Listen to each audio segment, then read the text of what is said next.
Hi hello எல்லாருக்கும் வணக்கம். நான் போஸ்ட் பண்ணுற வீடியோஸ் எல்லாமே பிரத்யங்கரா தேவி எங்களுக்கு செஞ்ச அதிசயத்தை பற்றி தான் போட்டுட்டு இருக்கேன். நடுவில் கொஞ்ச நாள் லாங் வீடியோஸ்லாம் போடாமல் இருந்தேன். பிகாஸ் எனக்கு செகண்ட் பேபி பிறந்ததால் என்னால் வீடியோஸ் போட முடியல. வெறும் ஷார்ட்ஸ் மட்டும்தான் போட்டுட்டு இருந்தேன். அந்த டைமில் எங்கள் வீட்டில் நிறைய ப்ராப்ளம்ஸ் வந்துச்சு. நிறைய அதிசயம் அம்மா எங்களுக்காக பண்ணாங்க. அதில் ஒன்று தான் இப்போது நான் உங்ககிட்ட ஷேர் பண்ண போகிறேன். ஒரு 5 மந்த் முன்னாடி என்னோடய பெரிய பொண்ணுக்கு ஃபிக்ஸ் வந்துச்சு. ஏற்கனவே 1.5 வயசில் அவளுக்கு ஃபிக்ஸ் வந்திருக்கு. அதில் இருந்தும் அம்மா தான் எங்களை காப்பாற்றினாங்க. அதை பற்றியும் நான் ஏற்கனவே என்னோடய ஓல்டு வீடியோஸில் சொல்லியிருப்பேன். ஸோ இப்போவும் எங்களோட அம்மா தான் என்னோடய பொண்ணை காப்பாற்றிருக்காங்க. பட் நான் இப்போ சொல்ல போகிறது ஃபிக்ஸ் பற்றி இல்லை, அது அப்போவே சரியாயிடுச்சு. ஆனால் அன்னையிலேருந்து அவளுக்கு அலர்ஜி ஸ்டார்ட் ஆகிடுச்சு.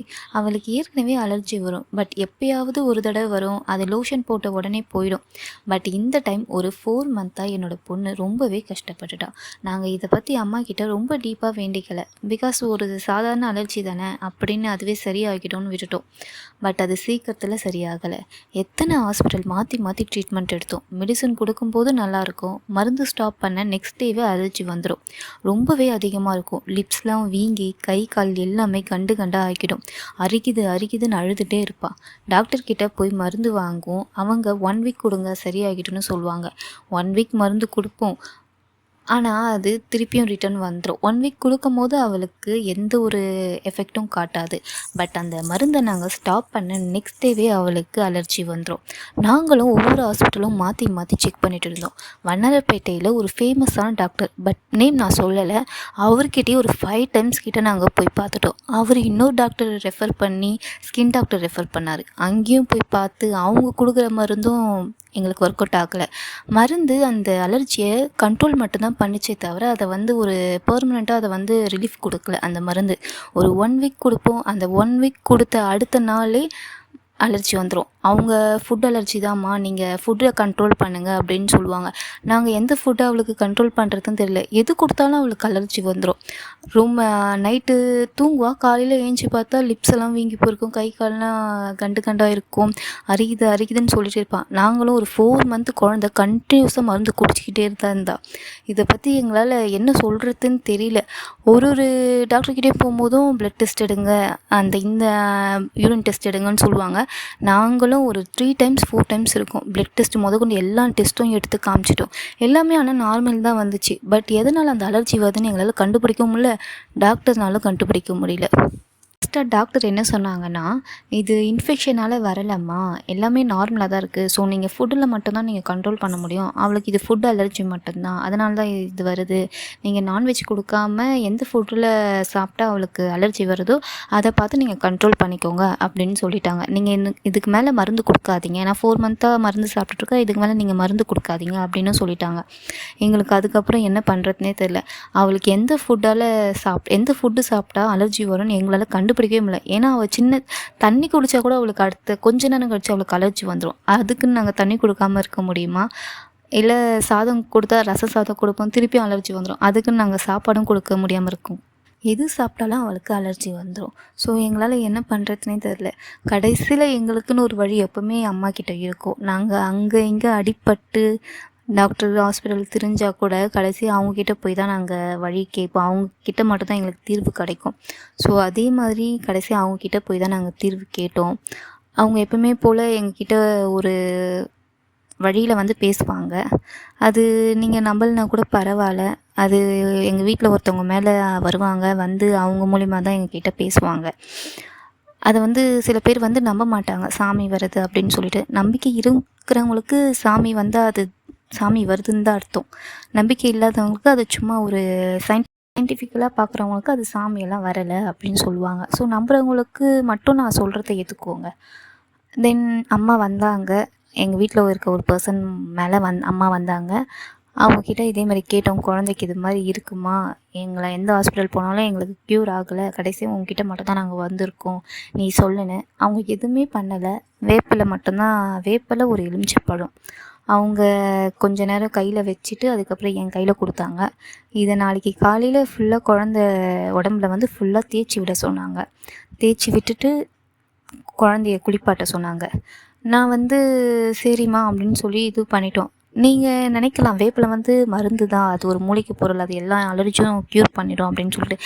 பட் இந்த அளவுக்கு ஒரு ரொம்ப சிவியராக இருக்க ஒரு டிஷ்ஷை வந்து வேப்பிலை வந்து ஒரே நாளில் கண்ட்ரோல் பண்ண முடியாது இல்லையா? ஏன்னா வேப்பிலை வந்து உள்ளுக்கு கொடுக்குனா கூட அது வந்து ஒரு மூலிகையாக இருந்தால் கூட அது கண்டினியூஸாக கொடுத்துட்டே இருக்கணும். வேப்பிலையே கண்டினியூஸாக கொடுத்தா தான் உடம்புல இருக்க அந்த நச்சு இதுவெல்லாம் வெளியில் வரும். அதேமாதிரி அலர்ஜியாக இருந்தால் கூட தான் நம்ம அந்த வேப்பிலையை வந்து கண்டினியூஸாக போட தான் அந்த நச்சு இதெல்லாம் வெளியில் வரும். இப்போது மெடிசன் வந்து நாங்கள் இங்கிலீஷ் மெடிசன் கொடுத்தோன்னா அதனாலே அதை கண்ட்ரோல் பண்ண முடியல. ஒரு நாளுக்கு ஒரு 24 ஹவர்ஸ் கொடுக்கலனா கூட, மருந்து கொடுக்கலனா கூட திடீர்னு குழந்தைக்கு அடுத்த நாள் அலர்ஜி வந்துடும்.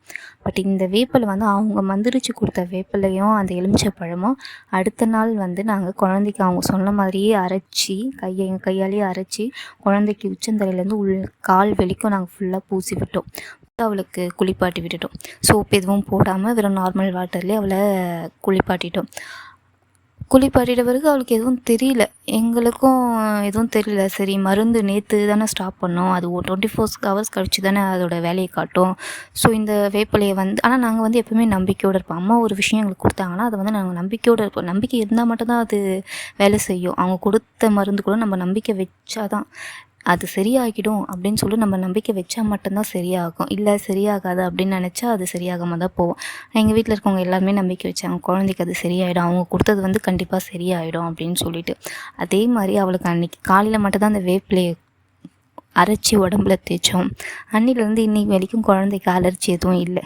சும்மா எப்பயாவது ஒரு டைம் அரிக்குதுமான்னு மட்டும் 2 தடவை சொல்லுவாள். அதோடு அவ்வளோதான். அந்த வேப்பிலையை தேய்ச்சி ஒரு 2 டேஸ் மட்டும் அவளுக்கு வீங்கி மட்டும் இருந்துச்சு. அதுவும் லைட்டாக தான், காலில் கையில் மட்டும் கொசு கடித்த மாதிரி வீங்கி இருந்துச்சு. பட் அதை பற்றி அவள் எதுவுமே சொல்லவே இல்லை. அவளுக்கு ஃபஸ்ட்டு அந்த அலர்ஜி இருக்கும்போது ஒரு சின்ன லைட்டாக வீங்கியிருந்தால் கூட கத்துவா, அரிக்குதுன்னு கத்துவா. அதுக்கே நாங்கள் பயப்படுவோம். பட் இந்த டைம் வந்து அவளுக்கு அந்த அலர்ஜி இருக்கிறதே எங்களுக்கு தெரியுது. அவளுக்கு அந்த கையில் லிப்ஸ்லலாம் வீங்கி இருக்குது, நாங்கள் பார்க்குறோம். ஆனால் குழந்தைக்கு அதை பற்றி எதுவுமே சொல்லவே இல்லை. நாங்கள் கேட்குறோம், அக்ஷுமா ஏதாவது உனக்கு அரிக்குதா அப்படின்னா அவள் வந்து இல்லைம்மா எனக்கு எதுவும் இல்லையே அப்படின்னு அவளே சொல்கிறாள். ஒரு சின்ன வீங்கி இருந்தோடனே அவளுக்கு அழற அந்த பொண்ணு வந்து அவ்வளோ ஒரு லிப்ஸ்லாம் வீங்கி இருக்க கூட அவளுக்கு எதுவும் தெரியல. இல்லைம்மா எதுவும் இல்லை, ஏன்னா பிகாஸ் வந்து கண்ட்ரோல் பண்ணியிருக்காங்க அம்மா. அந்த வலியை வந்து குழந்தைக்கு கொடுக்கல. அந்த 2 டேஸாக அந்த லைட்டாக வீங்கி இருந்துச்சு. அதுக்கப்புறம் அந்த வீக்கமும் அவளுக்கு போயிடுச்சு. டோட்டலாக அவளுக்கு இப்போது நான் ஒரு 4 மந்த் முன்னாடி என் குழந்தை எவ்வளோ ஆக்டிவாக இருந்தால் அதே மாதிரி தான் என் குழந்தை இப்போவும் ஆக்டிவாக இருக்கா. அந்த அலர்ஜின்ற ஒன்று இருந்துச்சா என் குழந்தைக்கு அப்படின்னு எங்களுக்கு நம்ப முடியல. ஏன்னா அந்தளவுக்கு நாங்கள் நம்பிக்கை வச்சோம், அந்தளவுக்கு அவங்க கொடுத்த மருந்து எங்களுக்கு வேலை செஞ்சுது. இது வந்து ஒரு சின்ன சாதாரண விஷயமா இருக்கலாம் உங்களுக்கு. இந்த வீடியோ பார்க்குறவங்களுக்கு அலர்ஜி தானே, அது வேப்பிலை போட்டால் அது சரியாயிட்ருக்கும், அதை வந்து இவங்க தெய்வம் கொடுத்ததால தான் சரியாச்சு அப்படின்னு சொல்கிறாங்க. சீரியஸாக சொல்கிறேன், இது தெய்வம் கொடுத்ததால் மட்டும்தான் அது சரியாயிடுச்சு. ஏன்னா அலர்ஜி வந்து டாக்டர்ஸ் எவ்வளோ மருந்து கொடுத்தாங்க, அந்த மருந்துலேயே அது க்யூர் ஆகிட்ருக்கலாம். பட் அந்த மருந்தில் எதுவும் க்யூர் ஆகலை. கிட்டத்தட்ட ஒரு 4 மந்த்தாக அவள் மருந்து குடிச்சிருந்தான். மாற்றி ஒரு 4 டாக்டர்ஸ் கிட்ட நாங்கள் மாற்றி பார்த்துட்டோம். அவங்க கொடுத்த மருந்தில் ஏதாவது ஒரு மருந்தாச்சும் அவளுக்கு வேலை செஞ்சு ஒரு 1 மந்த்தாச்சும் அந்த அலர்ஜி இல்லாமல் இருந்திருந்தால் கூட சரி, நெக்ஸ்ட் டைம் அதுக்கப்புறமேட்டுக்கு அவளுக்கு அந்த அலர்ஜி வந்திருந்தால் கூட ஓகே, அந்த மருந்தோட பவர் குறைஞ்சிருச்சு அப்படின்னு நாங்கள் நினச்சிருப்போம். அவளுக்கு 1 டேலேயே அவளுக்கு திருப்பி வந்துடும். 1 டேயில் தான் அந்த அவங்க கொடுத்த டாக்டர்ஸ் கொடுத்த மருந்துக்கு வேலிடிட்டி வந்து 1 டே. அந்த 1 டே முடிஞ்சிச்சுன்னா அதுக்கப்புறம் திருப்பி அவளுக்கு அந்த அலர்ஜி வந்துடும். அதுலேயும் ரொம்ப ஒரு 4 மந்த்தாக எங்களால் எதுலேயும் கான்சன்ட்ரேட் பண்ணவே முடியல. குழந்தைய பற்றியே நாங்கள் யோசிச்சுட்ருப்போம், குழந்தைக்கு அலர்ஜி வருதுன்னு. அதுக்கப்புறம் இந்த மருந்து அம்மா எங்களுக்காக கொடுத்த இந்த இதுவை நாங்கள் போட்டதுக்கப்புறம் தான் குழந்தைக்கு டோட்டலாக அந்த அலர்ஜியே இல்லை. ஒரு 4 மந்த்துக்கு முன்னாடி என் குழந்தை எவ்வளோ ஆக்டிவாக இருந்தாலோ அதே மாதிரி தான் இப்போயும் என் குழந்தை ஆக்டிவாக இருக்கா. ஸோ நான் ஏன் இதை ஒரு வீடியோவாக எடுத்து போடுறேன்னா, நம்ம தெய்வத்துக்கிட்ட வந்து ஒரு நம்பிக்கையோடு வேண்டணும். நீங்கள் முருகரை நீங்கள் வேண்டுறவங்களா இருக்கலாம், இல்லை சிவனை நீங்கள் வேண்டுறவங்களா இருக்கலாம், அம்மனை வேண்டுறவங்களா இருக்கலாம். அம்மன்னாலுமே எல்லா தெய்வம் எல்லா அம்மனும் ஒரு சக்திக்குள்ளே தான் ஒரு அடங்கியிருக்கு. முருகராக இருந்தாலும் சரி, சிவனாக இருந்தாலும் சரி, அம்மாவாக இருந்தாலும் சரி, நான் இப்போ சொல்கிற பிரத்யங்கரா தேவி அம்மாவாக இருந்தாலும் சரி, அவங்க ஒரு பெயரை வச்சு தான் நம்ம வேண்டிகிட்ருக்கோம். எந்த தெய்வமாக இருந்தாலும் நீங்கள் நம்பிக்கையோடு அவங்க நம்ம கூட இருக்காங்க, நம்மளுக்காக செய்வாங்க அப்படின்னு சொல்லிட்டு நீங்கள் நம்பிக்கையோடு நீங்கள் இருங்க. கண்டிப்பாக அவங்க நம்மக்கிட்ட பேசுவாங்க. அவங்களால நம்மளுக்கு நிறைய பலன் கிடைக்கும். ஒரு தைரியமாக இருக்கலாம். நம்ம கூட ஒரு தெய்வம் நம்மக்கிட்ட இருக்குது, நம்ம கூட இருக்குது, நம்ம எது பண்ணாலும் நம்மளுக்கு துணையாக இருக்குதுன்னு நினைக்கலாம். ஆனால் சோதனைகள் வந்து நிறைய வரும். இப்போ வரைக்கும் எங்களுக்கு வந்துட்டு தான் இருக்குது. எங்கள் வீட்டில் தெய்வம் இருக்குது அப்படின்னு சொல்லிட்டு நாங்கள் பெருமையாக சொன்னது கூட இல்லை. ஏன்னா இப்போ வரைக்கும் எங்கள் வீட்டில் சோதனை வந்துட்டு தான் இருக்குது. ஆனால் அந்த சோதனையும் கடந்து நாங்கள் வந்துட்டு தான் இருக்கோம். நம்ம ஒரு முழு நம்பிக்கையோடு இருந்தால் தெய்வம் எப்போவுமே நம்ம கூட துணையாக இருக்கும்.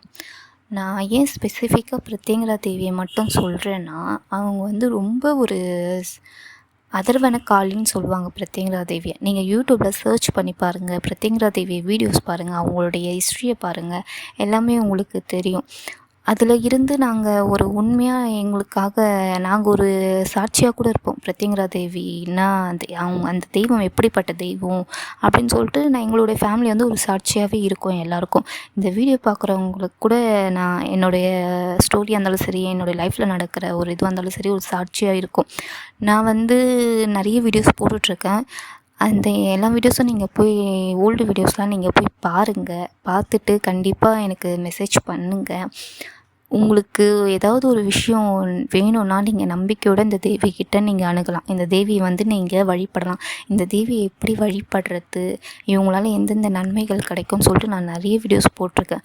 அது மட்டும் இல்லாமல் குழந்தைங்கள ஸ்பெசிஃபிக்காக இவங்க காப்பாற்றுவாங்க. நம்ம பெரியவங்களை விட நம்ம குழந்தைங்களுக்காக நம்ம இவங்கக்கிட்ட வேண்டணும்னா கண்டிப்பாக இவங்க நம்மளுக்கு பதில் கொடுப்பாங்க. அந்த பதில் நம்மளுக்கு பயனுள்ளதாகவும் இருக்கும். தேங்க்யூ.